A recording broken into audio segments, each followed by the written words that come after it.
credit video. Don't forget to hit that like button, smash the subscribe button, even tap that notification bell because I'm coming here with daily credit content for the masses, for the good people who want to build their credit scores on the personal side and on the business side. But today, I am going over a topic I want to rehash and revisit.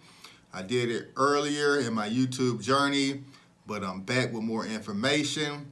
It's about authorized users and trade lines.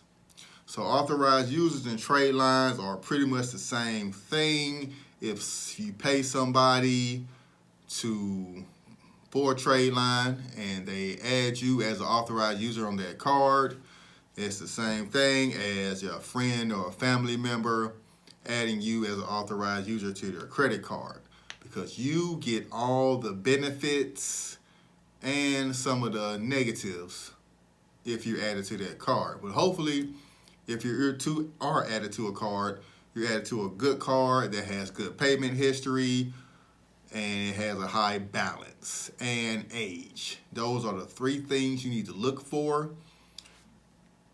age, credit, and time on the account. So basically, you want your card to have long age.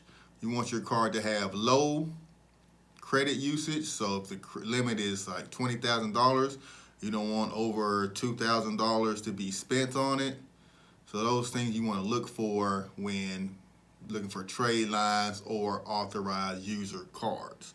All right, so the best thing to do is find a family member, someone you know that's financially responsible, who has great credit, and who's been alive for a while, who has cars that's older than 8, 9, 10 years, and that will contact them, have them add you to that credit card, make sure that credit card doesn't have a high limit on it, and you will reap the benefits of a credit score jump of 50 to 75 points easily.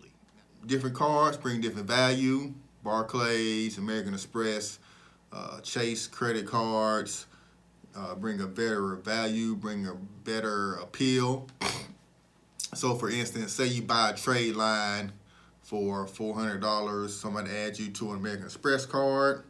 Now, American Express is a little different because all the history doesn't get transferred, just the age doesn't get transferred, just the credit amount get transferred. But for Chase, Barclays, Bank of America, those cards, age, limit, credit utilization, all that gets transferred over to your credit, and your credit scores reap the benefits.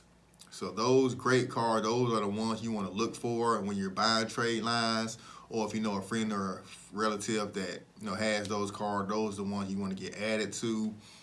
Navy Federal cards are very good as well. So if you need any trade lines, hit me on my channel or hit me on any social media at Credit K, and I can add you to some of my high limit Navy Federal cards.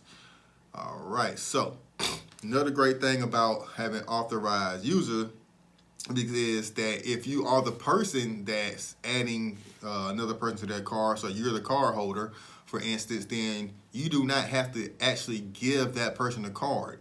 You can have the cards shipped to you, so they don't have access to the card, or you can set a specific spending limit. If you do want to give them access to a card, you can set a specific spending limit so they won't run up all your balance and everything. Just have them pay it off themselves. So that's another good feature, that when you are providing that as a service or as a gift or a favor to somebody, you don't have to give them control of the card. You can still keep control and keep your credit safe, especially if you don't think they're financially responsible. So, in the recap, authorized users and trade lines are pretty much the same thing. When you buy a trade line with somebody, you are they are adding you as a authorized user to their cards. Business credit cards do not work as authorized users. I had to learn that the hard way. I was going to use one of my business credit cards, Capital One card, as an authorized user for someone, but the payments or I was able to add them as the authorized user, but the payments and everything was not showing up on their credit report. So that's one thing to keep in mind of business credit cards. Although they're backed by Amex, on the business side, they don't report, so you can't use those as authorized users or trade lines. So if you want that credit score to jump 75 to 100 points, contact somebody to be an authorized user, or contact a trade line company to be added as a trade line, but make sure that the trade line is at least 4 years old and has a $10,000 or more credit limit applied to it. All right? So, like I said, don't forget to hit that like button, smash that subscribe button if you're still here, you found value in this video, and hit the notification bell for the next one. It's going to be even better and more value than this one. All right? Until next time.